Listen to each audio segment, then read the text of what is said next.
Ja, guten Morgen, meine Damen und Herren. Good morning, ladies and gentlemen. It's my privilege and honor to welcome Uwe Frers. He's a successful serial entrepreneur.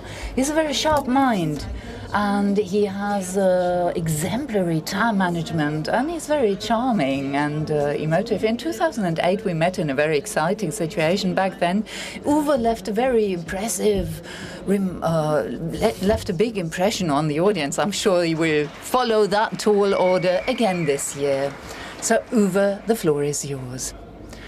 Thank you very much for these wonderful, welcoming words.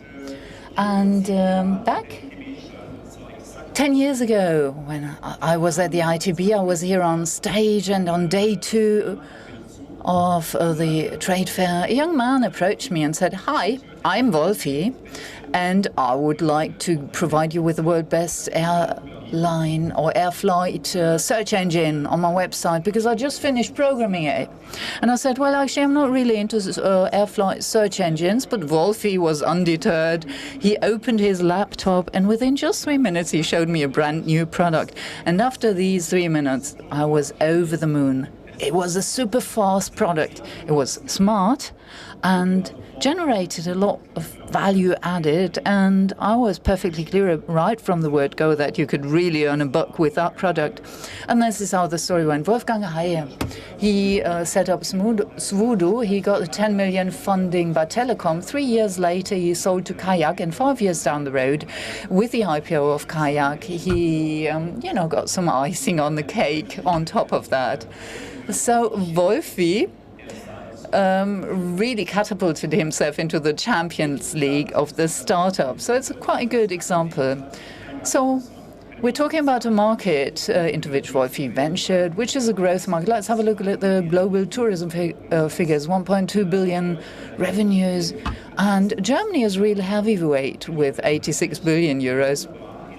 And that's all wonderful, especially if you look at online development. In 2017, we will have that year where, for the first time, online bookings will exceed the 50% mark. And that means we can all be bullish. And I do hope that, one or two amongst you will say, "Oh, great auspices, I will go to Berlin, I will set up a new startup, and once I've finished, I'll get into an internet cafe, and I've got great ideas, I will continue working on this." Of course, you will continue to earn a good buck there, and once I've earned enough money, I can just enjoy life and relax. These are the dreams of startup companies, but actually reality bites, and I would like to not water your wine, but I would like to draw your attention to a couple of challenges or risks of the industry. The first risk is commoditization. A hotel room, a seat on a plane, like travel, an organized travel, and 70, 60 providers are selling the same product amongst different brands, but the product is entirely exchangeable, it's commoditized. And secondly, we've got fierce competition. Competition is a no-brainer in a market economy, but especially in the travel industry, the competition is even fiercer, and this competition leads to price pressure. Predatory pricing. So at the end of the day, you sell products hardly via a brand. There's hardly any brand which created the kind of appeal or clout as Apple and creates a value added, but actually you sell products over prices, and this results in a very weak margin. Somewhere in the sales field, it's 10 or 30% in terms of ROS ending up in companies. Amongst the incumbents, it's really poor, and they can be proud if they can generate 5% ROS. The major problem in tourism is that people are illoyal. Once you won a customer over once, you want to turn them into a repeat customer, but maybe 7 months again, they will no longer do hotel holidays, but they will stay in a B&B or apartment, etc. And secondly, it's highly complex in terms of processes and technology when we're looking at the market. I can break this market down into two different segments. First of all, we've got the incumbents, traditional incumbents, and they are the established defenders. And then we've got the runner-ups. We've got the startups who entered the market over the past 5 to 10 years. And here, these are the young Turks. Let's compare these two major segments. Who are the leaders? TUI and Priceline Group. This is the biggest online player in tourism. So let's have a look at the figures in terms of staff. Priceline is a small fish. At TUI, 63,000 people working for them. That is a size. And Priceline, in terms of staff, is just a small player. But in terms of revenue, 10 billion Priceline, and TUI is 17 billion. So again, Priceline is the smaller player. But these figures actually capture the status quo, and they give you no idea of the perspective going forward. And the first outlook is this one. TUI is projected to grow at 0%, because this is what the kind of growth rates it generated over the past 5 years. So it's really horizontal growth. And Priceline's group growth over the past 5 to 10 years was year-on-year 20%. And this means that if that growth trajectory continues, then TUI will no longer be the world's largest tourism group and will have to pass the crown on to Priceline, because this is when Priceline's revenue will have overtaken TUI. And now, what about return, the ROS? No. They don't buy that success at the expense of the returns. 6 times as in terms of ROS. They've got almost 4 billion in 4 takeovers in terms of generated revenue or profits. And if you bought TUI, they got a smart inflation compensation. But if you bought Priceline shares, you doubled your value. And TUI is about the 10th value of the value of Priceline today. Now, this begs the following question. Why is this? It's to do with structural reasons. I would like to give you 3 points in case. First of all, the brand world. TUI works with 220 different brands. And any one of you who's been in the field of brand management knows that this is really a complex task. And Priceline just operates 6 different brands. TUI primarily works in Central and Northern Europe, Priceline in 224 countries in more than 40 languages. The business world of TUI is very heterogeneous. They offer airline flights, cruises, sales network, incoming offices. And the structure of Priceline is no frills, no asset. It's just about digital marketing, online marketing. And the USP of TUI is assets. And when it comes to Priceline, it's digital know-how. They've got what it takes in terms of digital marketing. Now, this begs the question, what's this got to do with startups? Why am I talking about the established incumbents? Well, it's got an awful lot to do with startups and lessons learned. Let's have a look at startups and how they grow. Accelerators play an important role. This is how entrepreneurs are being coached. And we've got 40 plus accelerator programs in Germany. Hubraum, Telekom Plug and Play, Axel Springer. And these are different accelerator programs which are tremendously important for the startup industry, because this is where young entrepreneurs are born and bred. Out of those 40 different programs, we've got precisely 2 different programs in the tourism industry. And actually, it's not strictly tourism, it's mobility. Actually, it's Deutsche Bahn and Lufthansa. And apart from that, apart from these cores, nobody's involved. Apart from that, we've got 40 corporate VCs in Germany. Corporate VCs have a different business behavior than a traditional VC. A classical VC wants to have a large multiple on their stake, but a corporate VC, of course, wants to see a multiple on their value, on their money added, but they want to learn through their investments and get new input for their core business.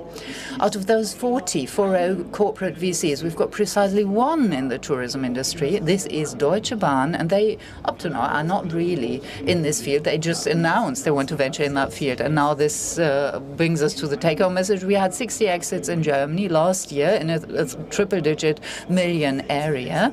And out of those 60 exits, one exit took place in tourism, and that was Windows' sale to Novasol. And to be honest with you, this was an emergency sale.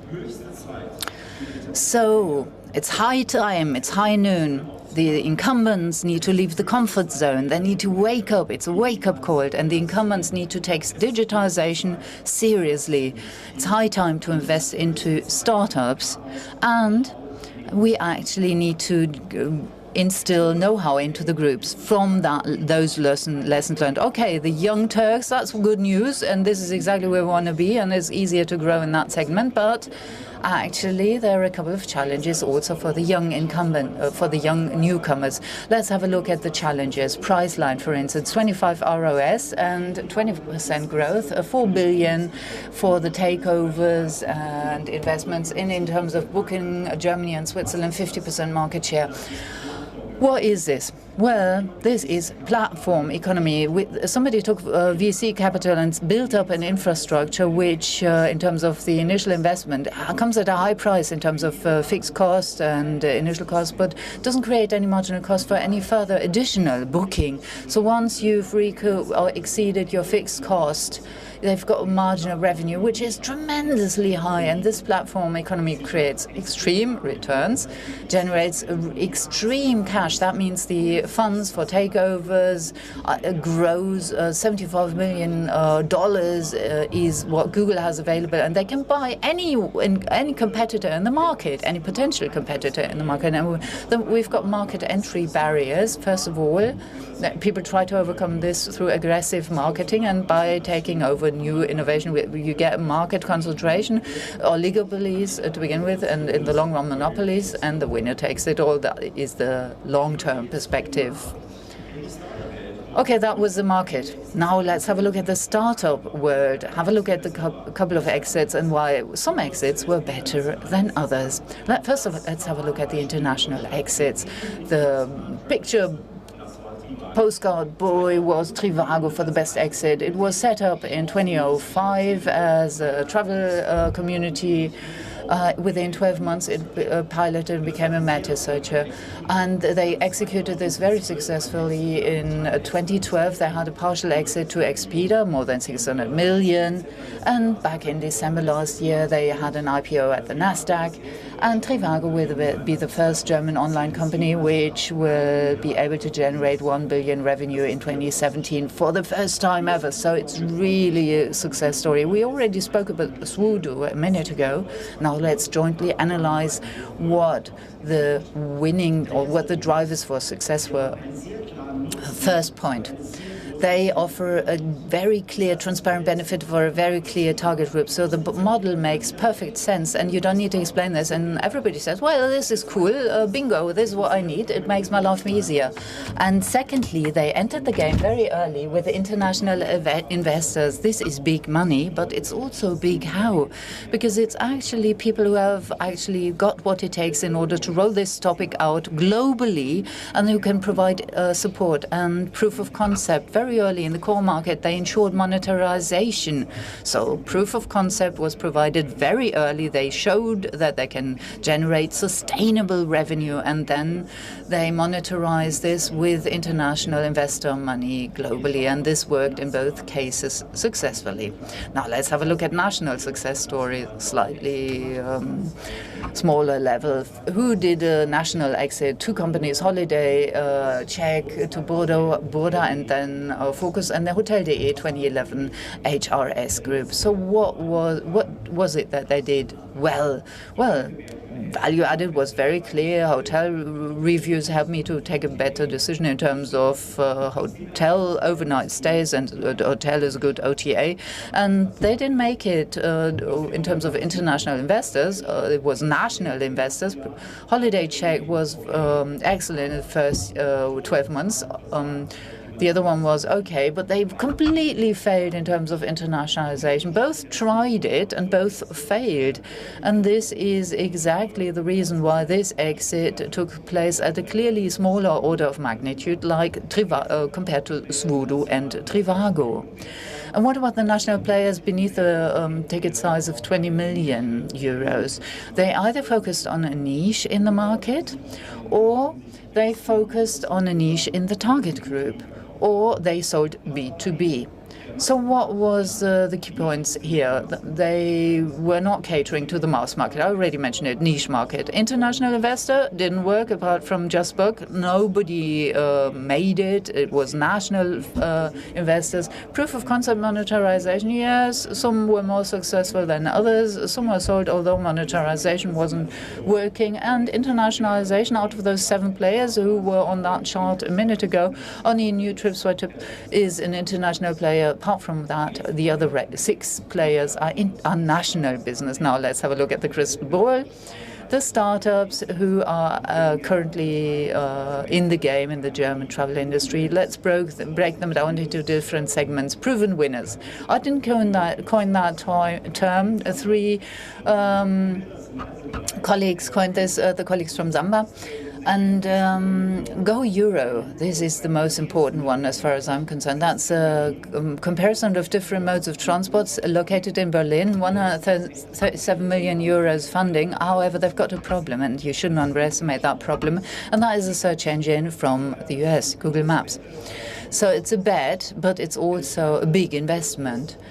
Flixbus, everybody is familiar with that. I don't need to preach to get the converter. It's like Go Euro, it's a B2C platform.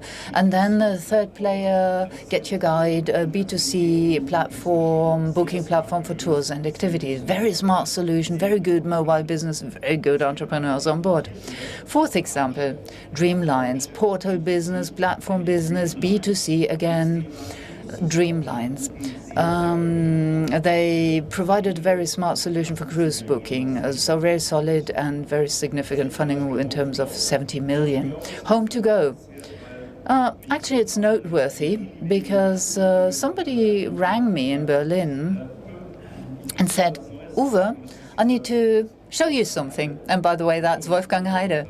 That's Wolfie, who sold Swoodoo, and he now founded Home to Go. And within 3 years, he collected 28 million funding.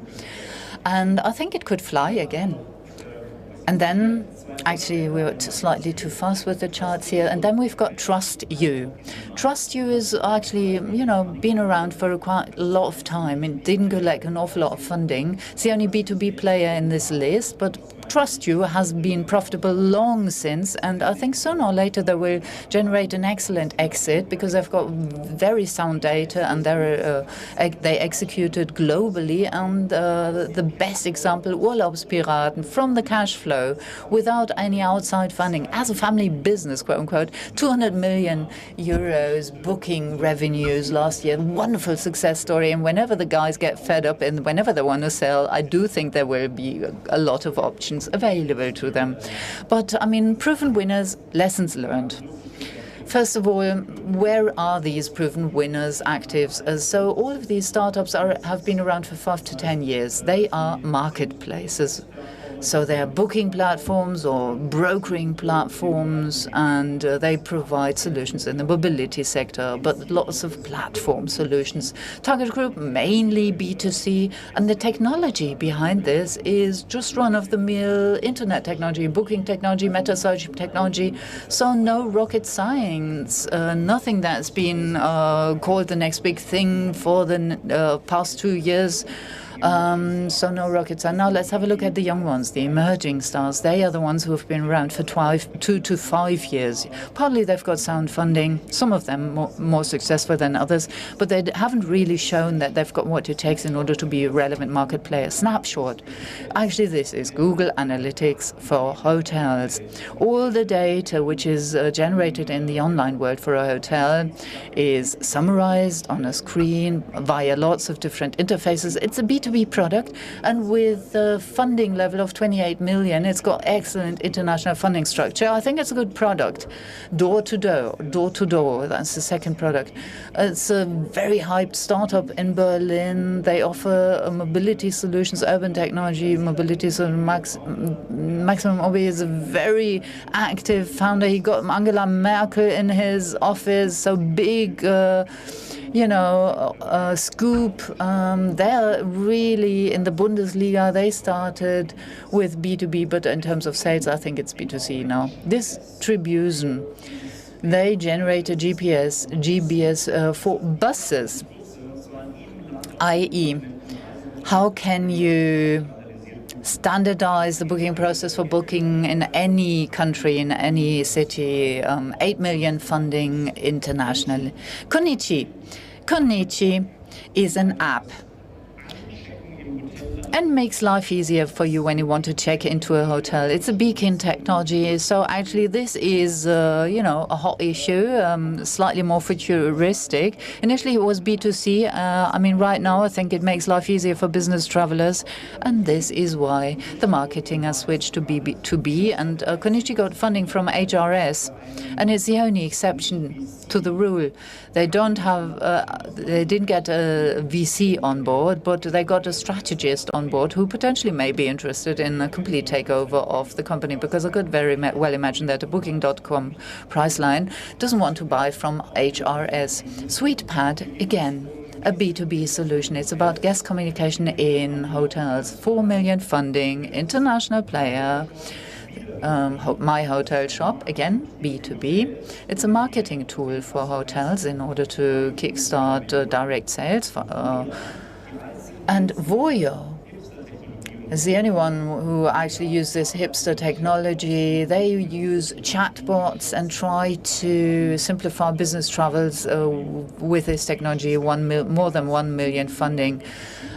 Beach Inspector, the only ones active in the field of B2C. This is a beach search and booking portal, more than 1 million funding. And they're so interesting because they could generate these funds through a crowdfunding campaign, more than 0.75 million euros. So very creative player. Have a look at them. And Gayos, it's a management tool for destinations, for tourist destinations. And they visualize data and want to simplify product development and want to redirect user flows in 2 different directions. I've got lots of other examples, but I don't want you to fall asleep. And therefore, let's get back to the lessons learned from emerging stars. What's the difference between the emerging stars and the proven winners? What is their different take? First thing that strikes us, hardly any platforms. So the traditional platform business, I build a platform, I generate bookings, is always being funded by the VCs. Why?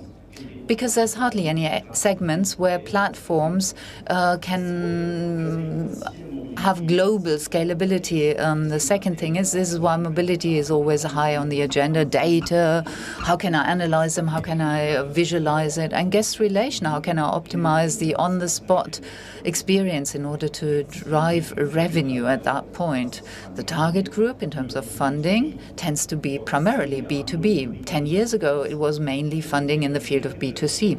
And the technology behind it is slightly more sophisticated. It's about big data, AI, artificial intelligence. So actually people are funding and picking up on trending issues. So hopefully I whetted your appetite and you're going to set up the next startup tomorrow.